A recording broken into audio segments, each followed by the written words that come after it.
The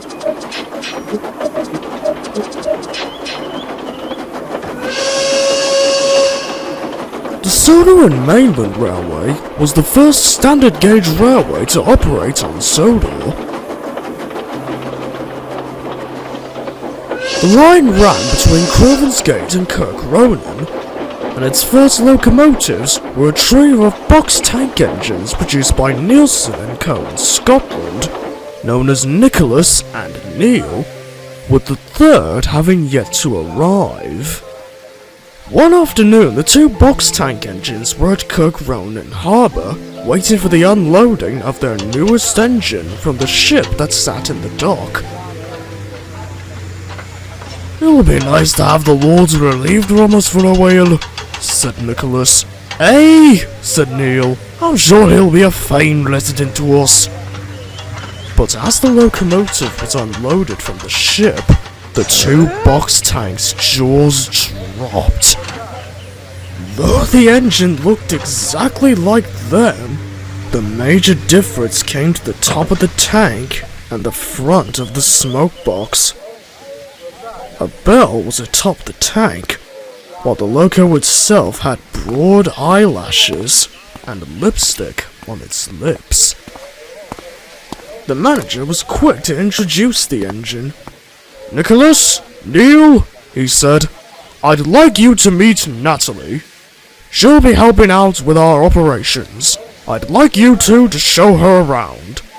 "Of course, sir," said the two tank engines together, and the manager walked away. When he was out of earshot, they looked back to their newest resident. "It's an honor to meet you two," said Natalie. The others continued to stare suspiciously. Aren't one of you going to say something?" asked Natalie. Welcome," said Nicholas. "It would have been better if you're sitting with your feeling," said Natalie crossly. "Oh, I'm leaving this to you, Neil," snorted Nicholas, and he fumed away.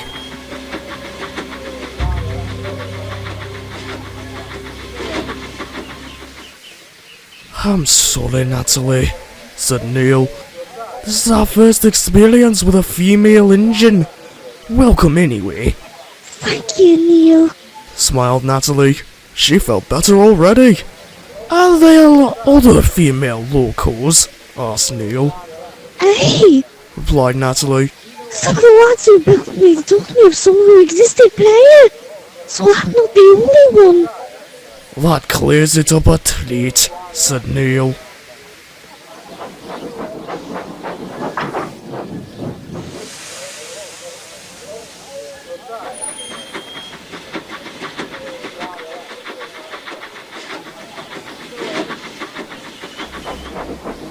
Neil took Natalie to the sheds, where Nicholas sat sulking. "Where do I sleep?" asked Natalie. Outside! "Come off it, Nicholas," said Neil. "She's a brand new engine." "An engine who isn't worthy of being on the front lines," huffed Nicholas rudely. "Lads, if you're just gonna keep arguing, I may as well sleep out here," sighed Natalie. "Wait," said Neil. "I know there's another shed at the next station. You can sleep there." Natalie smiled as Neil dragged her away.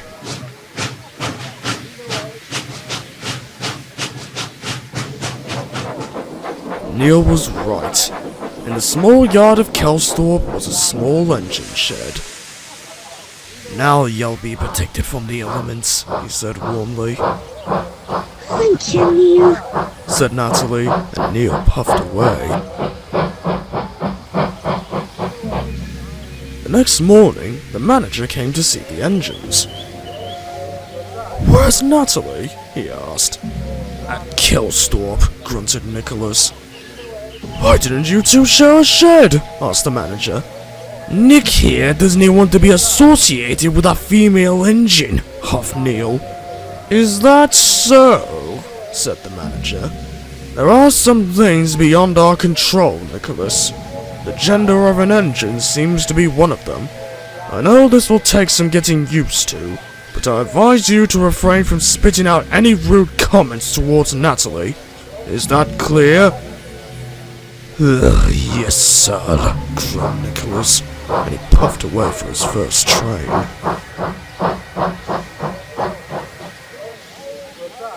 I'm sorry about this, sir, said Neil. This wasn't your fault, Neil, said the manager. Nicholas can just be too sensitive sometimes.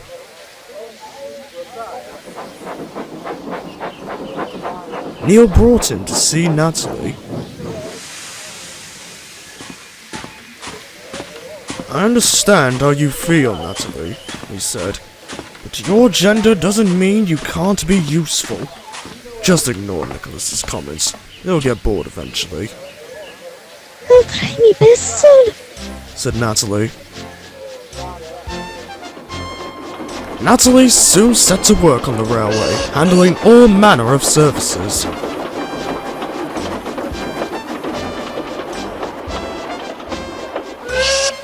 She eventually got to meet Scarloe and Rheneas, both of whom were equally shocked that a female engine was operating. Neil could see a lot of potential in her, but the same couldn't be said for Nicholas. He'd always give Natalie cold glares whenever she passed with her goods.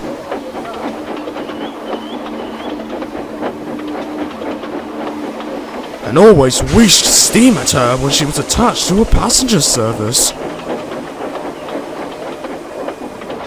I'm pleased to say, though, karma would soon bite him in the bunker.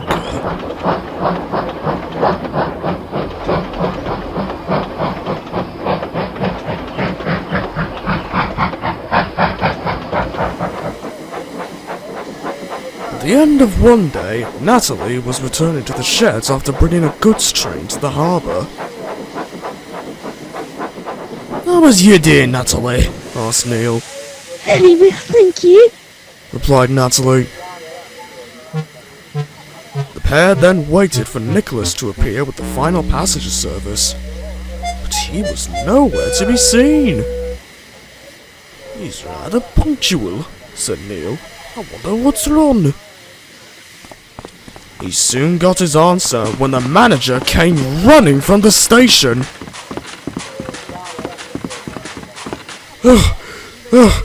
Nicholas has burst his safety valve!" he cried. "I need one of you to rescue his train at once!" "The crew's already gone home," said Neil. "Natalie," said the manager, "would you care to help Nicholas's passengers?" Natalie was initially tempted to just leave Nicholas where he was, but she knew it would be wrong to leave passengers stranded. I'm giving me best shot, sir. "That's the spirit," said the manager.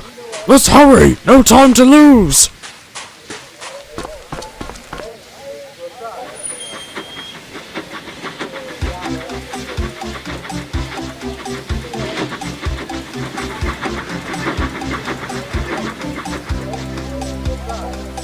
Nicholas sat in the middle of the line, shrouded in steam from his burst safety valve.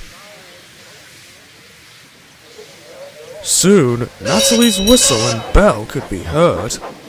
"Oh, great," groaned Nicholas sarcastically, as Natalie was brought to a halt in front of him.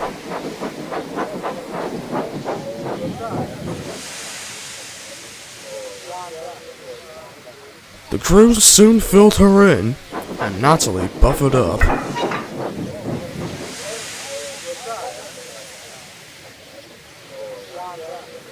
Soon, the stage was set. The guard blew his whistle, Natalie dug her wheels into sand placed on the rails, and gave a mighty heave.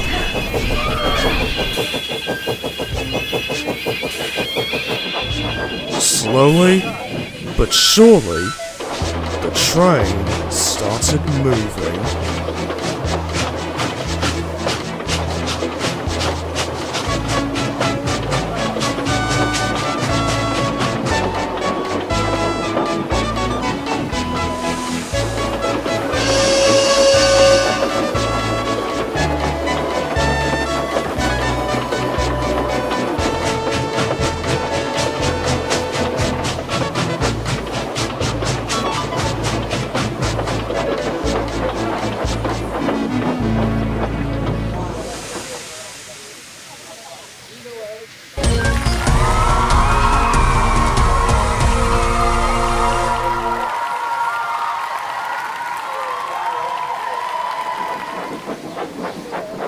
soon the pair were back at the sheds.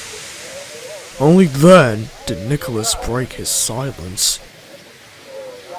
"Thank you, Natalie," he said. "And I'm sorry for how I've been treating you," It's okay.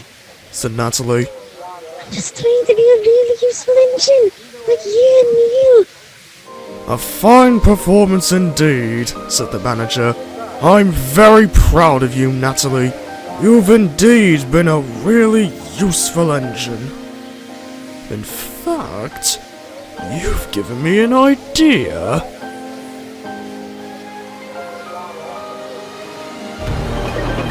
The idea was to have Natalie handled by a female driver. She was most proud of this, and it wouldn't be long before the other railway companies of Sodor would adopt a similar moniker. I'm pleased to say, Natalie was the first of a wide range of female locomotives who reside on Sodor over the next century or so. Some stood out more than others, while others, instead of standing out, they stood up.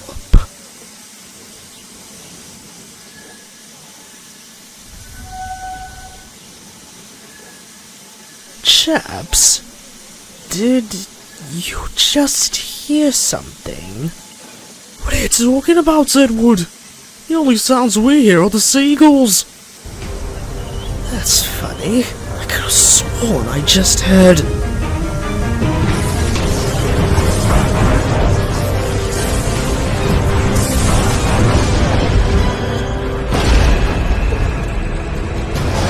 Release me! The villain! Else taste the sharp edge of burn!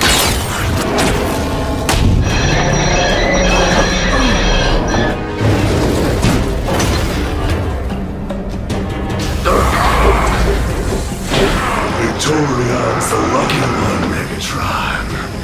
She went quick. But with you, I'm gonna take my shit at a time. Victorion! I wanna hold ya. I wanna hold ya.